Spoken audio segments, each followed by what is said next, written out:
Okay, क्या कह रहे हैं सुनिए बेटा। क्वेश्चन नंबर 1 दे रखा है आपको, डेप्रिसिएशन से रिलेटेड बातें हैं।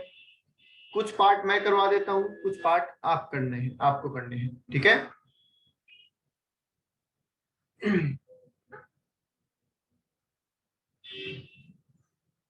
ओके,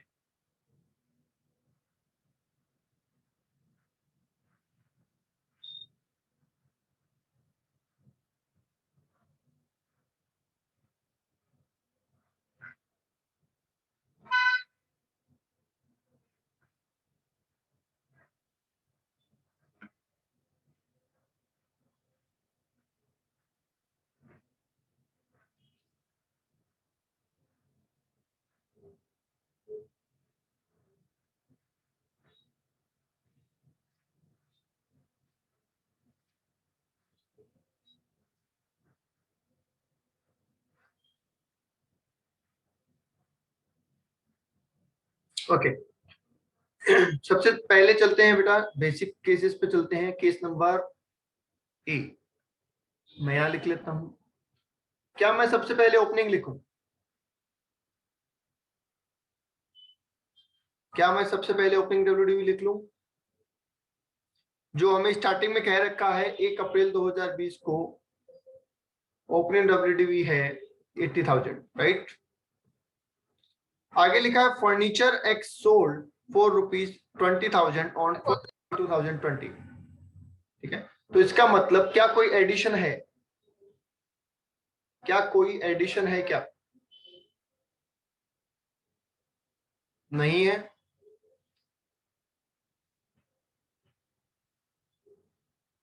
हाँ जी, कोई एडिशन नहीं है। क्या कोई सेल है? यस। कितने रुपए की सेल है? 20,000। ओके, तो फिर WDV at end of year कितनी है? क्या 60,000 है? तो फिर डेप्रिसिएशन कितना लगेगा? आपको 2 कॉलम में लेके चलना है, 2 रो में लेना है इसको, फुल और हाफ। और लास्ट में अपन लिखेंगे क्लोजिंग डब्ल्यूडीवी। ओके,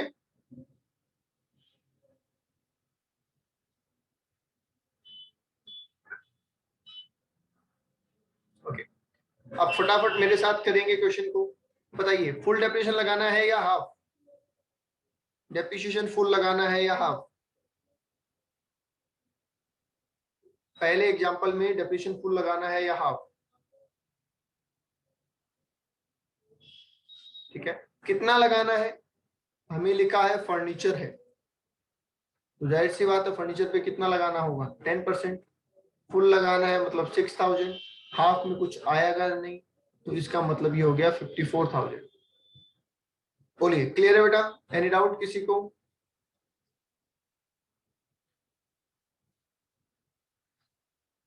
नहीं है। चलिए नेक्स्ट, ओपनिंग डब्ल्यूडीवी सेम रहेगी क्योंकि कॉमन क्वेश्चन है और उसके इंडिपेंडेंट केसेस हैं।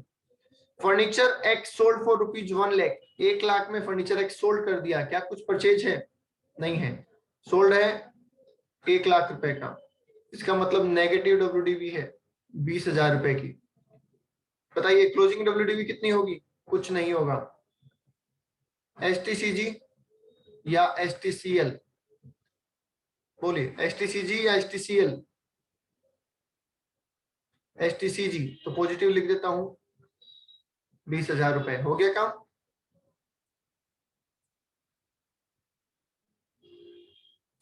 ठीक है, सी केस पे आइए।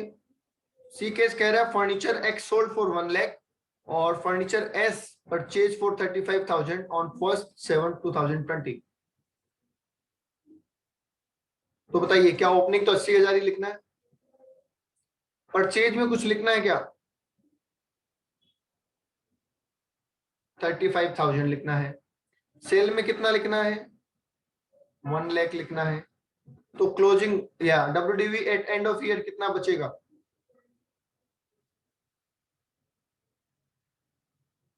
15,000। अब सवाल ये है, इस 15,000 पे फुल लगेगा या हाफ? ये ओपनिंग में से है या ये नई परचेज में से है?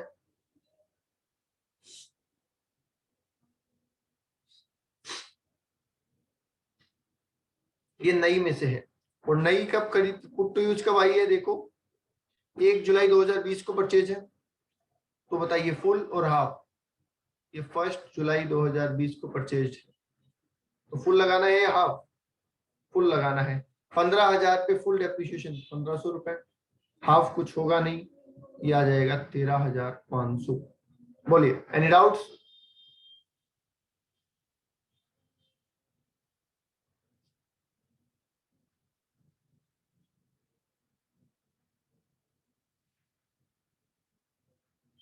बोलो भाई, किसी को कोई डाउट है तो पूछ लो।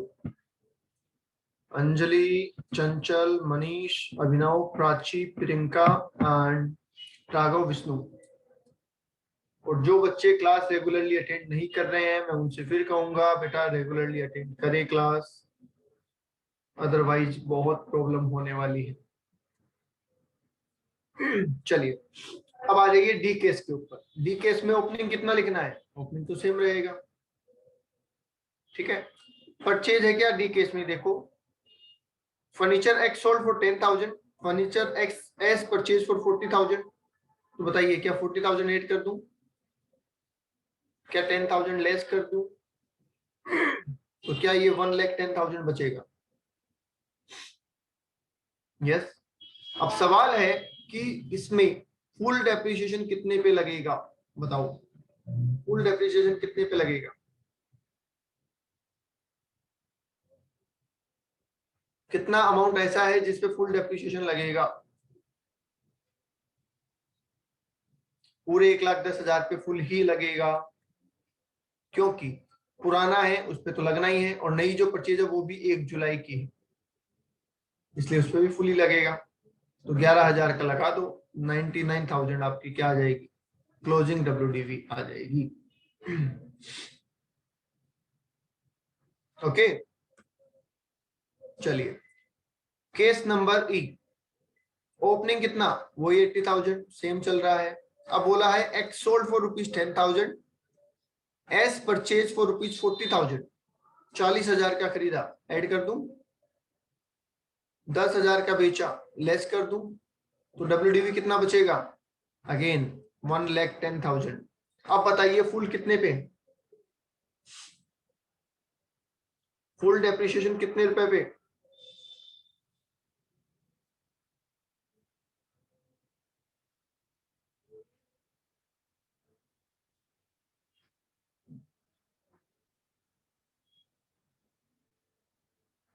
₹70,000 पे, बिल्कुल ठीक है। और हाफ डेप्रिसिएशन कितने पे? 40,000 पे। इसका मतलब हो गया 2,000, तो ये हो गया 1,01,000। चेक करो।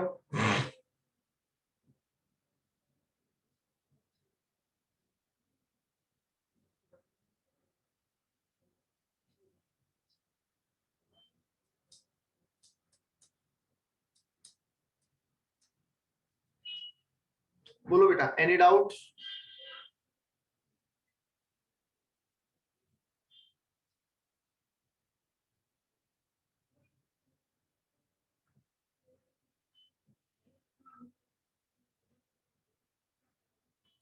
Very good Raghav.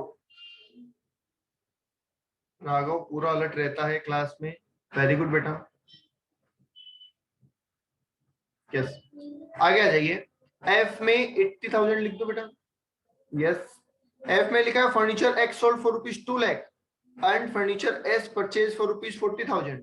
ये तो 40,000 में परचेज कर लिया और 2 लाख में बेच दिया पुराना। तो बताइए WDV at end of year क्या? 80,000 नेगेटिव। बोलिए। यस क्या डेप्रिसिएशन लगेगा? नहीं, कोई डेप्रिसिएशन नहीं लगेगा। क्लोजिंग डब्ल्यूडीवी कितनी होगी? नील होगी। और ये 80,000 का क्या हो गया? एसटीसीजी। एसटीसीजी या सीएल राघव? एसटीसीजी या सीएल?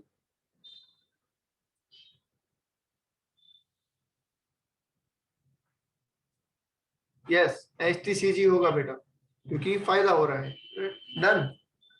बताइए क्या इसी तरीके से जैसे हमने 6 केस किए हैं आप इसके आगे के क्वेश्चन कर, इसके केसेस कर लेंगे? क्योंकि बेटा जब तक आप ट्राई नहीं करेंगे कुछ नहीं होने वाला। मैं चाहे कितने भी क्वेश्चन करवा दूं, आप ट्राई करो, प्रॉब्लम आएगी, फिर मैं उसको सॉर्ट आउट करूंगा। ओके, चलिए आगे चलते हैं। क्वेश्चन नंबर 3 बड़ा अच्छा क्वेश्चन है। क्वेश्चन नंबर 3 इसी चैप्टर में क्वेश्चन नंबर 3 निकाल लीजिए आप, पेज नंबर 164।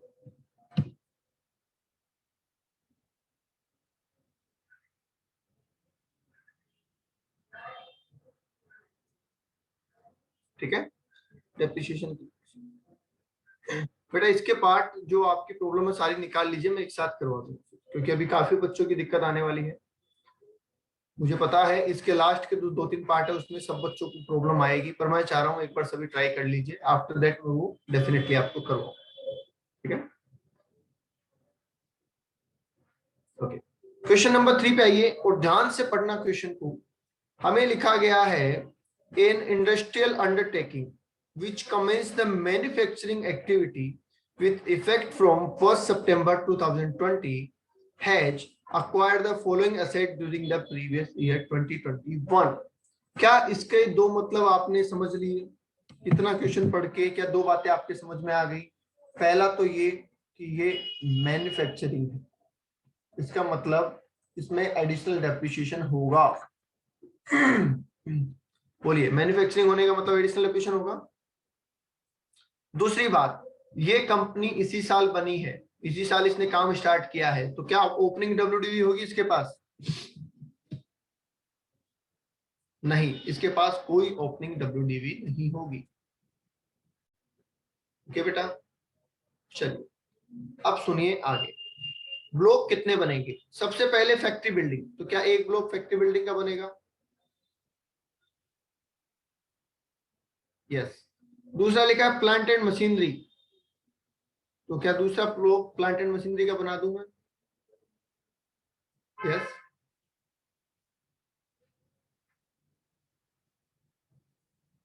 ठीक है, एक सेकेंड। ओके, अब लिख लेते हैं अपन। पहला तो मैंने बना दिया फैक्ट्री, ठीक है। दूसरा मैंने बना दिया प्लांट एंड मशीनरी। आगे लिखा है plant machine A B C D E, okay. Machinery F, motor car, क्या मोटर कार भी इसी में आ जाएगी प्लांट एंड मशीनरी में?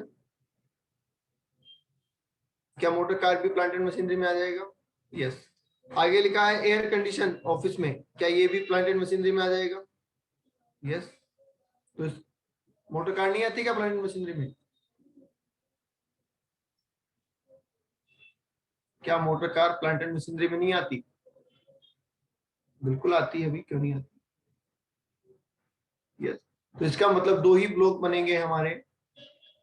एसी भी प्लांट एंड मशीनरी में ही आती है बेटा, एसी प्लांट एंड मशीनरी में नहीं आएगी तो कहाँ जाएगी?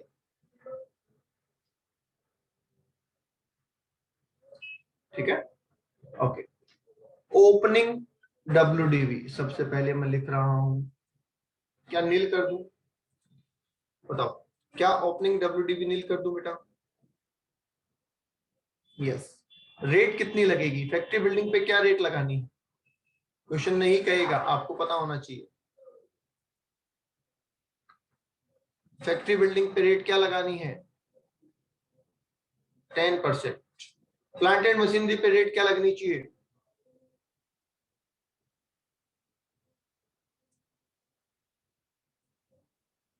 15%।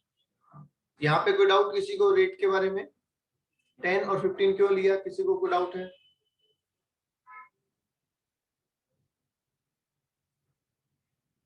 नहीं है। मनीष,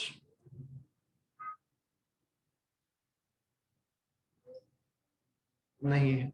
चलिए, अब हमें बोला गया फैक्ट्री बिल्डिंग परचेज हुई 4 अप्रैल 2020 को, पुट टू यूज हुई 1 सितंबर 2020 को, और कॉस्ट ऑफ इक्विशन है 50 लाख। क्या मैं यहाँ पे 50 लाख लिख दूं बेटा?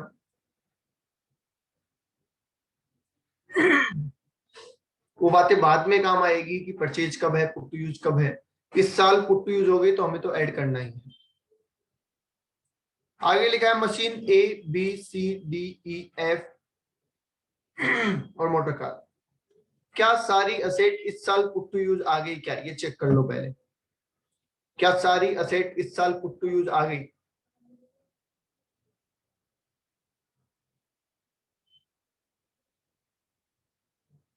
हाँ, तो आप टोटल अमाउंट कर दीजिए एक बार। टोटल अमाउंट कर दीजिए, टोटल कितना हो रहा है? 7, 17, 21, 32 लाख। बोलो 32 लाख हो रहा है क्या? आपका सवाल एक हो सकता है कि सर हमें एडिशन में टोटल अमाउंट लिखना है या हर मशीन को अलग अलग लिखना है। ये आपके मन में एक सवाल हो सकता है, ठीक है। तो मैं कहूंगा आपको एक साथ लिखना है।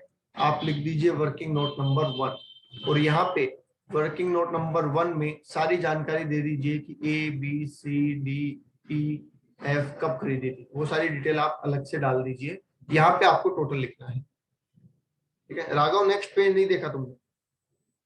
राघव नेक्स्ट पेज नहीं देखा बेटा तुमने? ओके। क्या कोई एसेट सोल्ड है? क्या कोई एसेट सोल्ड दे रखी है? बोलिए, क्या कोई सोल्ड दे रखा है? नहीं। सभी रिप्लाई करते रहे। राघव कर रहा है, प्रियंका कर रही है, चंचल कर रहे हैं। बाकी लोग का क्या सीन है भाई? प्राची रिप्लाई नहीं आ रहा आपका, मनीष का रिप्लाई नहीं है, अभिनव का रिप्लाई नहीं है, विष्णु का रिप्लाई नहीं है, अंजलि का रिप्लाई नहीं है। क्यों भाई?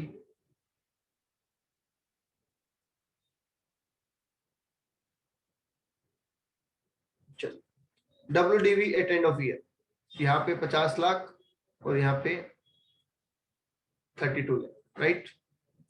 अब आता है मेन काम और वो है डेप्रिसिएशन लगाना। और यहाँ पे आपको बड़ा ही पेशेंस के साथ ये काम करना है। 180 डेज और मोर, ठीक है। या फिर ऐसे करते हैं, इसको हटा देते हैं, ठीक है। कितना अमाउंट ऐसा है जो 180 डेज से ज्यादा काम आए? कौन कौन सी मशीनें ऐसी हैं जो 180 डेज से ज्यादा काम आई है?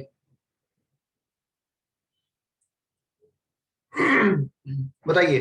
एक ए मशीन ज्यादा है या कम है? ए मशीन 180 डेज और मोर है या कम है?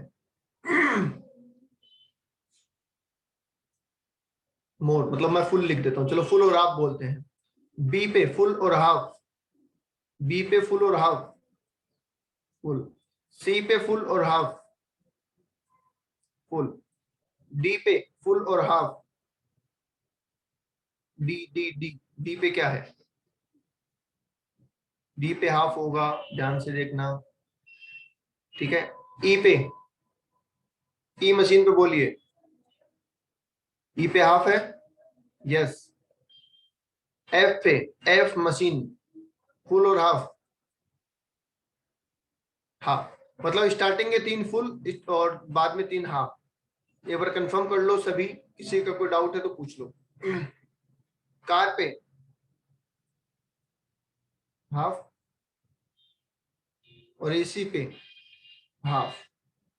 सर ए पे हाफ है, क्यों भाई ए पे हाफ क्यों है? 1 सितंबर 20 को यूज आ गया, 1 सितंबर 20 को यूज आ गया, तो हाफ क्यों होगा ए पे? सितंबर, अक्टूबर, नवंबर, दिसंबर, जनवरी, फरवरी, मार्च, 7 महीने काम आ रहा है।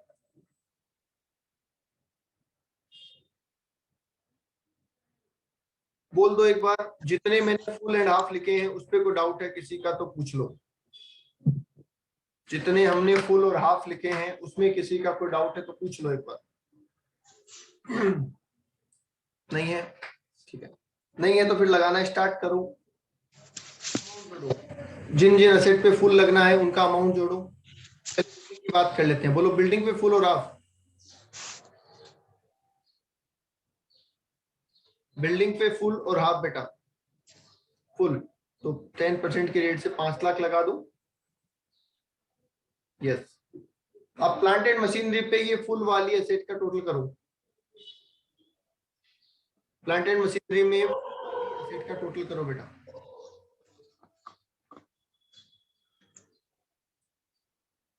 ₹17 लाख इंटू 15% कितना हो रहा है? 17 लाख इंटू 15% कितना हो रहा है?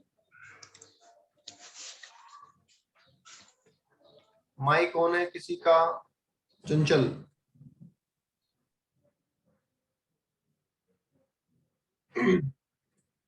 ओके, 2,55,000 बता रहे हैं प्रियंका। ओके, और हाफ वाले का टोटल करो बेटा, इन सभी का।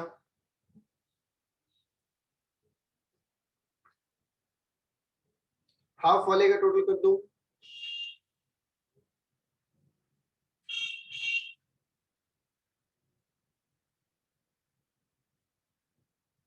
₹15 लाख। 15 लाख का 15% और वो भी हाफ, कितना हो रहा है?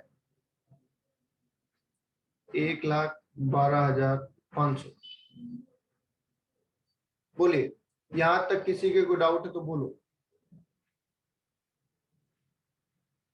मनीष एंड प्रियंका, सही है आपका आंसर जो आपने मुझे दिया है। यहां तक कोई डाउट है तो बोल दो।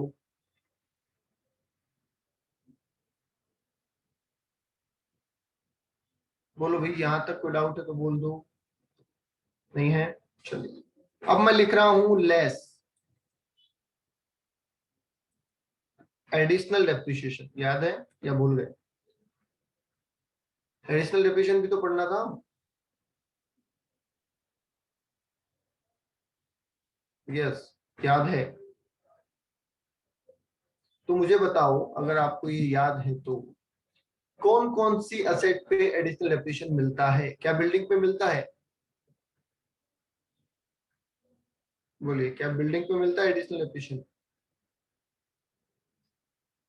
नो, एडिशनल डेप्रिसिएशन बिल्डिंग पे नहीं मिलता, सिर्फ प्लांट एंड मशीनरी पे मिलता है।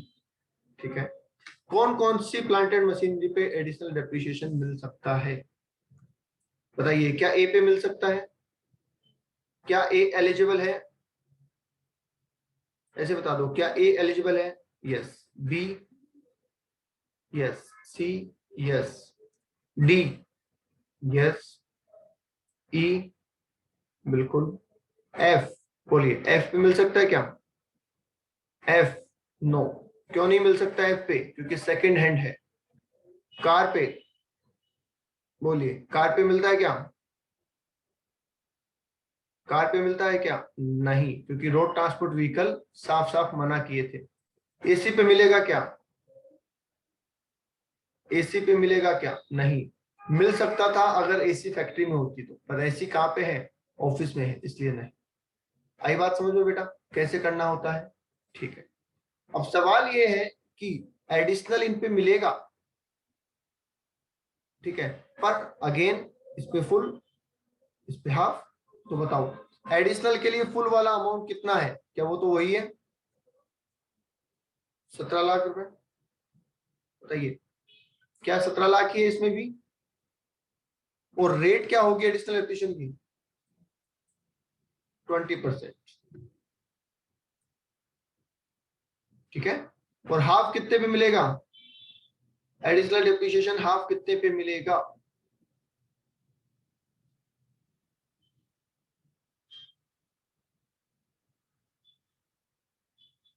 सोच समझ के बोलना। एडिशनल डेप्रिसिएशन हाफ कितने पे मिलेगा? 7 लाख पे मिलेगा। कितना परसेंट? 10%। तो कितना हो गया? 70,000 रुपए। लो जी। तो हमने नॉर्मल डेप्रिसिएशन लगा दिया, हमने एडिशनल डेप्रिसिएशन लगा दिया। अब कोई डाउट है तो बोलो। नहीं है? ठीक है, नहीं है तो फिर मुझे अमाउंट निकाल के दो। फाइनल क्लोजिंग डब्ल्यूडीवी क्या है? 45 लाख है। और प्लांट एंड मशीनरी की क्लोजिंग डब्ल्यूडीवी क्या है?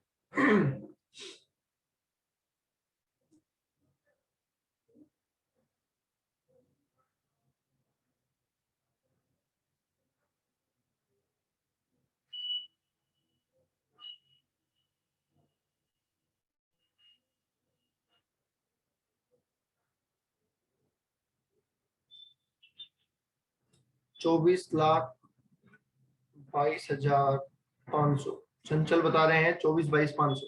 मनीष भी यही बता रहे हैं।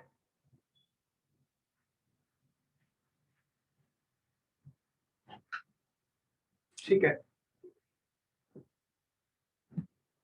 तो बताओ क्या अगर, अब क्वेश्चन लग रहा था बड़ा सारा, एसेट भी बहुत सारी थी, चीजें भी बहुत सारी पूछी थी, बट अगर आप सिस्टमेटिकली चलते हैं और एक एक चीज करते जाते हैं, लिखते जाते हैं, तो बताइए क्या ये क्वेश्चन टिपिकल था?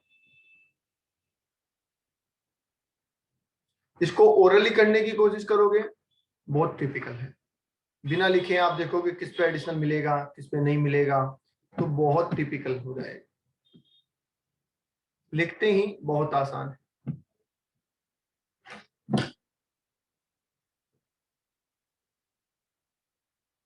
बोलो बेटा, आगे बात समझ में?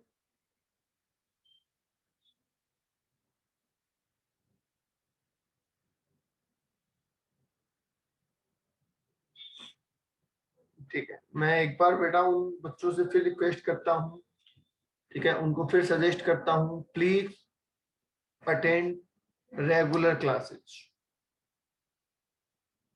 ठीक है, ओके, अब आगे चलते हैं। आई होप डेप्रिसिएशन निकालना आपको आ गया है इनकम टैक्स में, बड़ा आसान है। जरूरत है तो बस क्वेश्चन को ढंग से पढ़ने की और कंसंट्रेशन करने की। ओके, अब चलिए आगे नेक्स्ट टॉपिक पे आते हैं, ये है डेप्रिसिएशन। अभी चल डेप्रिसिएशन ही रहा है हमारा। Depreciation in case of electricity company. Depreciation in case of electricity company. ठीक है, क्या है यहाँ पे अलग बात समझिए। जो इलेक्ट्रिसिटी कंपनी होती है, इनको ऑप्शन मिलता है। क्या ऑप्शन मिलता है? Option to avail. मैंने कहा था ना कि एसएलएम और डब्ल्यूडीवी दो मेथड लगा सकते हैं, तो बाकी सबके लिए डब्ल्यूडीवी मेथड बोला गया है और इलेक्ट्रिसिटी कंपनी के लिए ऑप्शन दिया गया है, ऑप्शन टू अवेल एसएलएम और डब्ल्यूडीवी। आई बात समझ? बाकी लोगों को एसएलएम नहीं दिया गया है, इलेक्ट्रिसिटी को दिया गया है, इसलिए मैंने आपको उस चार्ट में लिखवाया था। और once option exercise, once option exercise, it cannot change। एक बार आपने ऑप्शन ले लिया तो फिर आप उसको चेंज नहीं कर सकते। अब एक बार सोचो आप कि अगर इलेक्ट्रिसिटी कंपनी ने कहा कि मैं डब्ल्यूडीवी कॉन्सेप्ट पे डेप्रिसिएशन लगाना चाहता हूं या चाहती हूं, तो क्या हमें कुछ नया पढ़ना है या फिर जो अभी तक पढ़ा है वही ना? फिर बोलिए।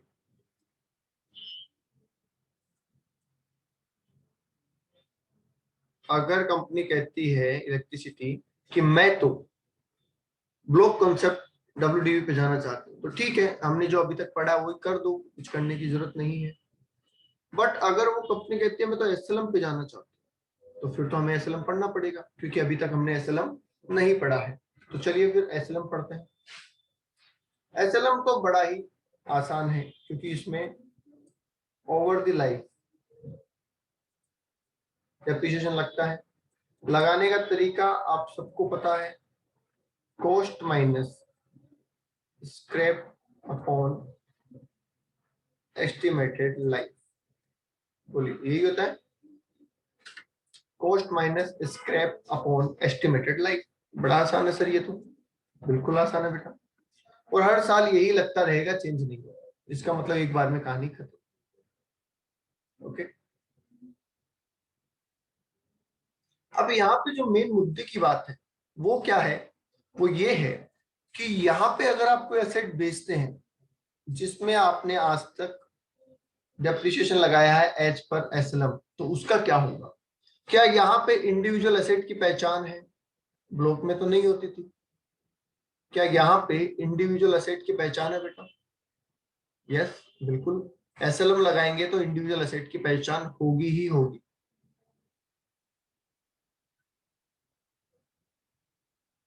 समझ गए? चलिए, तो यहां पे जब हम इस एसेट को बेचेंगे तो क्या होगा, ये मेन मुद्दा है। और मैं आपको बिल्कुल कहूंगा कि इस चीज को आप बड़ा ही डिटेल में लेके पढ़ें, क्योंकि ये आपके इस चैप्टर में बहुत ज्यादा काम आने वाली चीज है। तो कोशिश करें एक बार में ही ये बात समझ में आ जाए। ठीक है, मैं एक एग्जांपल भी लिख देता हूं। एक असेट की कॉस्ट ले लेते हैं अपन 80 लाख रुपए। ठीक है, लाइफ ले लेते हैं इसकी 10 साल, और स्क्रैप ले लेते हैं, स्क्रैप वैल्यू ले लो 10 लाख। ठीक है, ओके। क्या आप बता सकते हैं इस पे डेप्रिसिएशन कितना लगेगा? क्या आप बता सकते हैं इस पे एनुअल डेप्रिसिएशन कितना लगेगा? 7 लाख। आप कह रहे हैं depreciation is 7 lakh per annum, right?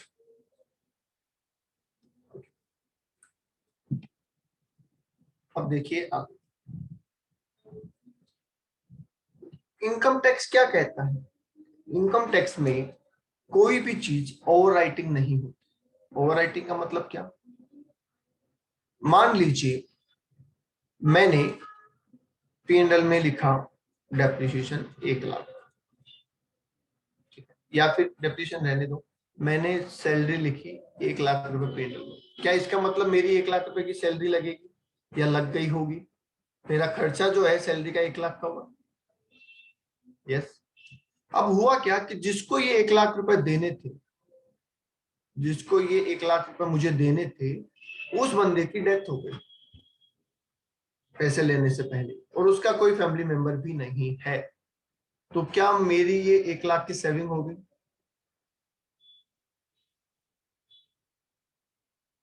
हाँ, यस। अब मैं इस 1 लाख का अकाउंटिंग ट्रीटमेंट क्या करूं? मैं यहाँ पे ये नहीं कह सकता कि सैलरी को काट के जीरो करूं, क्योंकि वो तो लिखा जा चुका है, वो तो पिछले साल की बात है। तो यहाँ पे बोला गया कि अगले साल आप क्या करो, उसे इनकम मान लो। पिछले साल आपने खर्चा माना था, अब वो नहीं देना पड़ रहा तो इनकम मान लो, बात बराबर। बोले सही कह रहे हैं। मतलब कटिंग नहीं करनी है, रिवर्सल करना है। और रिवर्सल कैसे होगा? अगर खर्चा माना था तो इनकम मान लो, हो गया रिवर्सल।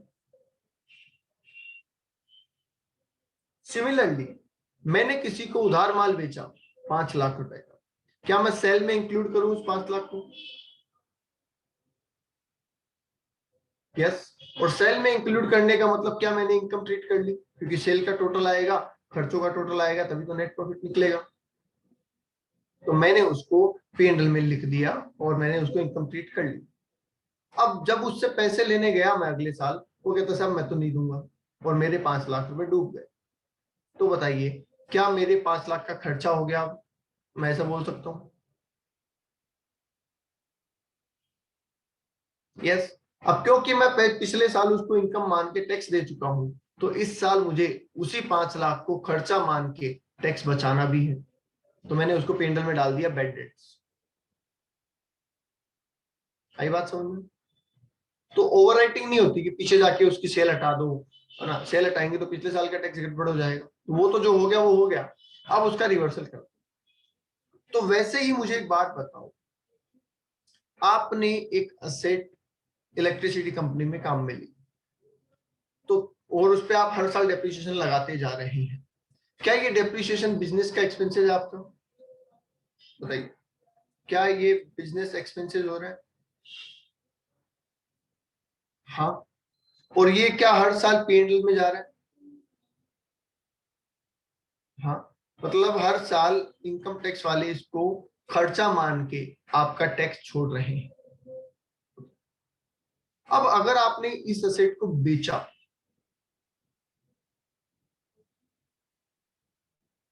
अगर आपने इस एसेट को बेचा, तो बेचने पे फायदा भी हो सकता है और नुकसान भी हो सकता है।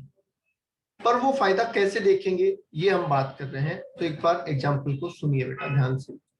अब मैं लिख रहा हूं कि ये असेट सोल्ड हो रही है आफ्टर 4 इयर्स, ये असेट बिक रही है 4 साल के बाद। तो क्या आप बता सकते हैं इसकी बुक वैल्यू क्या है या डब्ल्यूडीवी क्या है? जब ये बिक रही है तब इसकी डब्ल्यूडीवी क्या है, बता सकता है कोई? एक आंसर आ चुका है मेरे पास, वेरी फास्ट। 4 साल बाद जब ये एसेट बिक रही है तब इसकी डब्ल्यूडीवी या बुक वैल्यू क्या रही होगी? 52 लाख, बिल्कुल ठीक, 52 लाख। क्यों? क्योंकि 7 लाख का डेप्रिसिएशन आपने 4 साल लगाया होगा, इसका मतलब आप 28 लाख का टोटल डेप्रिसिएशन लगा चुके होंगे और कॉस्ट थी इसकी 80 लाख। अब 80 लाख में से अगर आप 28 लाख डेप्रिसिएशन चार्ज कर चुके हो तो क्या जाहिर सी बात है कि इसकी डब्ल्यूडीवी 52 लाख, 52 लाख रहेगी। यस। अब हम ट्रीटमेंट के ऊपर आते हैं, तो सुनिए ध्यान से। सारी कैलकुलेशन इसी 52 से होगी, इसलिए इसको हम हाईलाइट कर लेते हैं। ठीक है। क्या ऐसा हो सकता है कि जो सेल प्राइस है वो ज्यादा हो डब्ल्यूडीवी से, मतलब 52 लाख से ज्यादा हो? और ऐसा भी हो सकता है कि सेल प्राइस जो है वो डब्ल्यूडीवी से कम हो।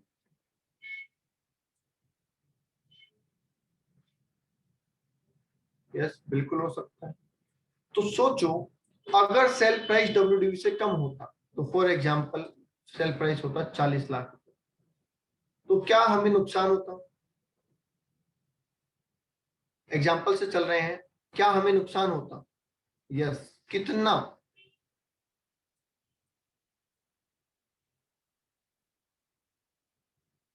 हम कहेंगे 52 लाख माइनस 40 लाख, 12 लाख का लॉस है।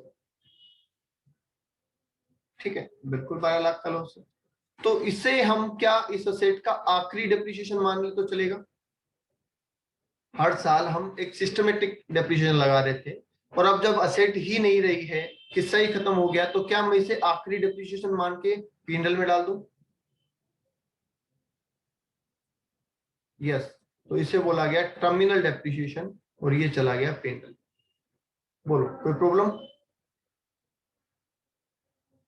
कि 12 लाख रुपए टर्मिनल, टर्मिनल का मतलब है आखिरी डेप्रिसिएशन, और इसको पीएनएल में डाल दिया हमने, कोई दिक्कत नहीं? सर हमें तो कोई दिक्कत नहीं है।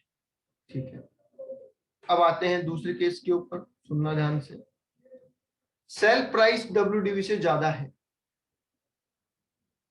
तो कितनी है सेल प्राइस?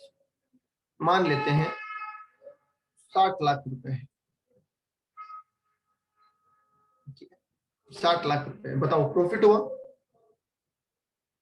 अगर सेल प्राइस 60 लाख रुपए है तो प्रॉफिट हुआ क्या? कितना? 8 लाख रुपए। क्या ये सेल प्राइस इस असेट की ओरिजिनल कॉस्ट से ज्यादा है?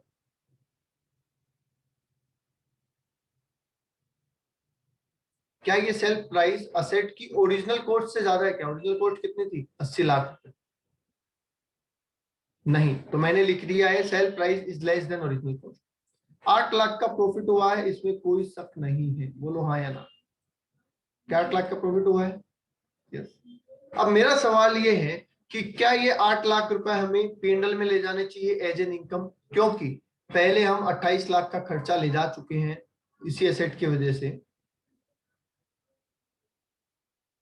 इस असेट की वजह से हम 28 लाख का खर्चा चार्ज कर चुके हैं, किससे?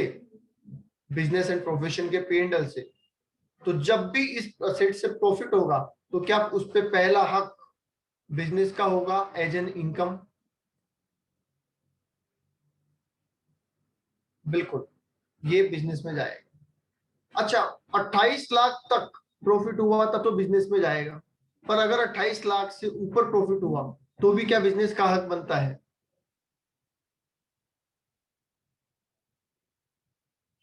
नहीं, तब बिजनेस का हक नहीं बनेगा। तो सुनो क्या कह रहा है केस, क्या कह रहा है? मैं पहले दोबारा पढ़ा रहा हूँ, एक बार ध्यान से देख लेना।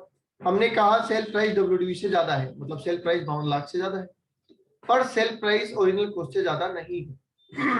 अगर ऐसा हुआ तो आपको प्रॉफिट तो होगा, और वो प्रॉफिट कहाँ जाएगा? बिजनेस इनकम में, क्योंकि आपने बिजनेस में खर्चा डाला था इसलिए। बट अगर सेल प्राइस ओरिजिनल कॉस्ट से भी ज्यादा हुई, ओरिजिनल कॉस्ट से भी ज्यादा हुई, फॉर एग्जांपल सेल प्राइस है 90 लाख रुपए, तो आपको फायदा कितना होगा? अगर सेल प्राइस 90 लाख रुपए हुई तो फायदा कितना होगा? 38 लाख का होगा। क्या ये 38 लाख पूरे हमने बिजनेस से ले रखे हैं? नहीं, हमने बिजनेस से तो 28 ले रखे हैं, तो बिजनेस को उतने ही लौटाएंगे जितने हमने उससे ले रखे हैं। तो ओरिजिनल कॉस्ट माइनस डब्ल्यूडीवी, और ये होगी बिजनेस इनकम। ओरिजिनल कॉस्ट कितनी थी? 80 लाख, डब्ल्यूडीवी थी 52 लाख। तो क्या ऑटोमेटिकली 28 लाख रुपए का प्रॉफिट चला जाएगा बिजनेस में, अगर हमने ये फॉर्मूला लिख दिया तो? और जो ऊपर से बचा है, जो ओरिजिनल कॉस्ट से भी ज्यादा है, उसका क्या करना है? तो उसके लिए बोला गया selling price minus original cost equals to capital gain. 90 lakh में बेचा 80 लाख का सामान, तो 10 लाख का हो गया कैपिटल गेन।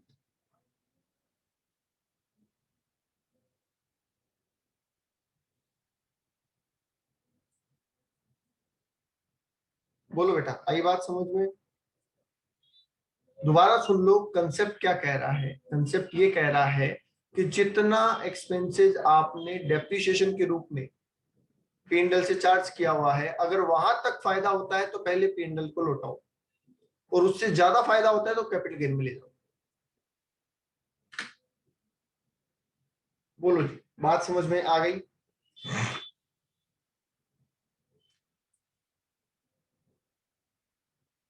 किसी को भी कोई डाउट है तो बोल दो।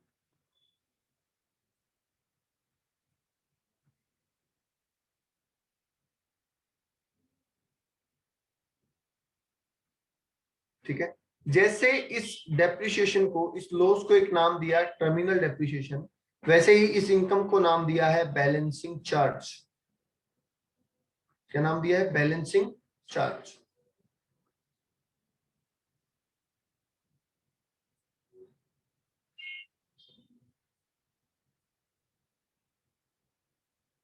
बोलो बेटा, कोई भी डाउट हो तो बता दो, एनी डाउट्स?